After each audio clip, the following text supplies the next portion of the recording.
Bonjour, bienvenue dans l'atelier.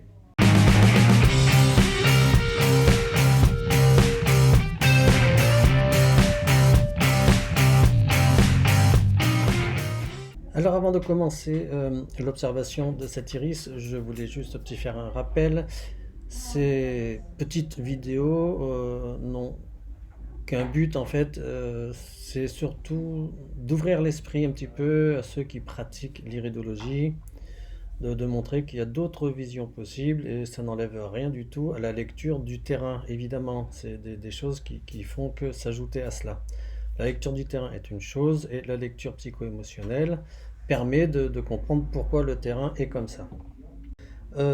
Qu'est-ce qui ressort dans cet iris? Eh bien, déjà pour moi, je vois l'arc cornéen, d'accord, qui s'installe. Je vois une couleur marron autour de la collerette. Je vois une collerette très tourmentée en zigzag. Et puis une hétérochromie centrale. On voit que le système digestif est perturbé.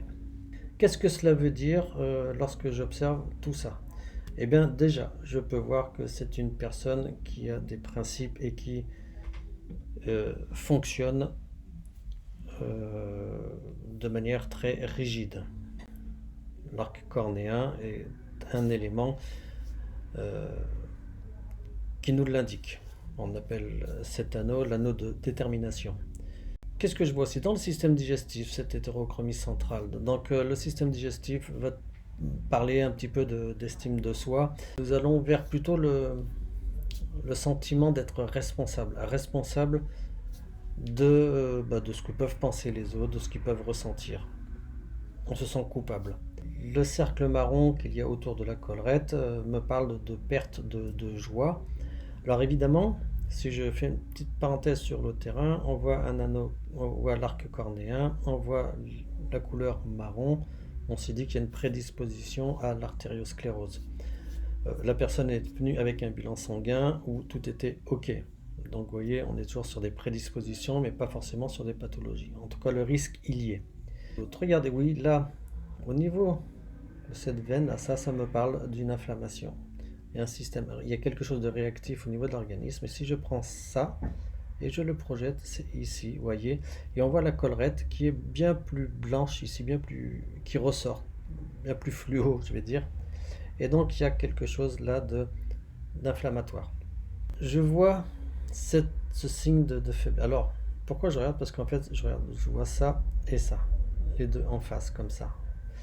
Très très souvent, quand on voit deux signes, faites toujours travailler un petit peu votre regard sur si vous voyez un signe, regardez en face s'il y a autre chose. C'est vraiment très intéressant. Ce signe ici, qui est là, me parle d'un événement vécu vers l'âge de 11 ans. Pour Nelson Labbé, ça serait à peu près vers 11 ans. Ça tombe assez juste. Hein. Quel est l'intérêt d'aller essayer de voir cette lecture temporelle? Comme ça se passe au niveau du côlon, et c'est des resserrements nerveux au niveau du côlon qui se marquent, ça veut dire que les matières fécales vont stagner plus longtemps que la normale, et du coup les toxines vont traverser la paroi. Et là il se trouve qu'à l'âge de 11 ans, les toxines qui vont passer par le sang vont aller, je vais dire, empoisonner la vésicule biliaire. Et cet élément a été confirmé parce que cette personne a justement eu une ablation de la vésicule biliaire. Donc je disais que j'ai cette marque ici à l'âge de 11 ans et je vais regarder en face et ici c'est ce qui touche aussi le pancréas. Le pancréas, je vous le rappelle, on le voit là, on peut le voir là, on le voit là et on le voit là. Dans les quatre coins sur les deux yeux. Et là effectivement il est là. Donc je me dis tiens, le pancréas a peut-être quelque chose à me dire. Les émotions qui touchent le pancréas sont la trahison et le chagrin. Donc c'est intéressant de le voir. Est-ce que c'est vraiment marqué? Oui, ici c'est marqué. Et ici vous avez qu'on appelle une collerette linéaire qui nous parle justement d'un dysfonctionnement glycémique. Et effectivement, la personne m'a confirmé ensuite qu'elle avait une insuffisance pancréatique. Donc il y a chagrin, trahison, quelque chose qui s'est passé à l'âge de 11 ans. j'en sais pas plus, il n'a pas voulu me parler de ce qui avait été vécu. En tout cas, ça a perturbé la vésicule biliaire puisqu'il a eu une ablation. Ça a perturbé également son système digestif, on le voit bien, le sens des responsabilités, se sentir coupable. Et du coup, ça l'a amené à plus vivre pour les autres, mais à rester sur ses principes de vie. Pour lui, il a décidé dans sa vie que c'était comme ça et pas autrement. Et c'est ce qui fait qu'on se retrouve avec cet arc cornéen. Cette perte de joie de vivre, hein, c'est lié aussi peut-être avec l'émotion chagrin et trahison. On ne peut pas toujours avoir les réponses. Les gens qui viennent me voir pour des problèmes là c'était de fatigue chronique, voilà, de démotivation.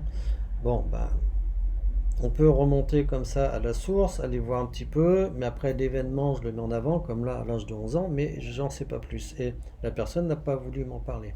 En revanche, ça ne m'a pas empêché de travailler sur sa libération émotionnelle. Ici, c'est plutôt un signe de congestion, un ralentissement quand on regarde. Et donc, moi, je fais toujours le parallèle. Je viens voir en face, comme ça, là, et je vois qu'ici, effectivement, il y a un retrait ici de la collerette, une marque blanche là, inflammatoire. Et à ce niveau-là, au niveau de l'œil, ça touche parathyroïde et après thyroïde. Je précise parce que l'émotion qui concerne ces glandes-là, ça sera la colère et aussi le contrôle. Voilà. Pour résumer sur cet œil, la personne, pour elle, c'est les autres qui passent avant elle, forcément. Mais en même temps, elle a cette perte de joie de vivre. Elle n'est pas du tout à exprimer tout son potentiel. C'est pour ça même que d'ailleurs la vésicule biliaire a été retirée. L'ablation de la vésicule biliaire touche la frustration, mais aussi la difficulté à exprimer réellement notre potentiel. Le travail à faire avec cette personne était d'essayer de la remettre en fait à sa situation, à sa place, et d'admettre et de comprendre que chacun est responsable de ses actes et de ce qu'ils vivent en fait, tout simplement. Voilà pour aujourd'hui sur cet iris. Alors j'espère ne pas avoir été trop long, j'essaie de simplifier, de résumer au maximum. Il faut savoir que sur l'iris que nous venons de voir, au niveau physiologique, nous avions quand même du lourd. Nous avions l'ablation de la vésicule biliaire, ablation du sigmoïde, colopathie fonctionnelle et insuffisance pancréatique. Mais sinon, au niveau psycho-émotionnel, voilà ce qui remontait à la source, c'est qu'un événement marquant a programmé un petit peu tout le reste au niveau de son comportement et bien sûr du terrain. Voilà, je vous dis à bientôt.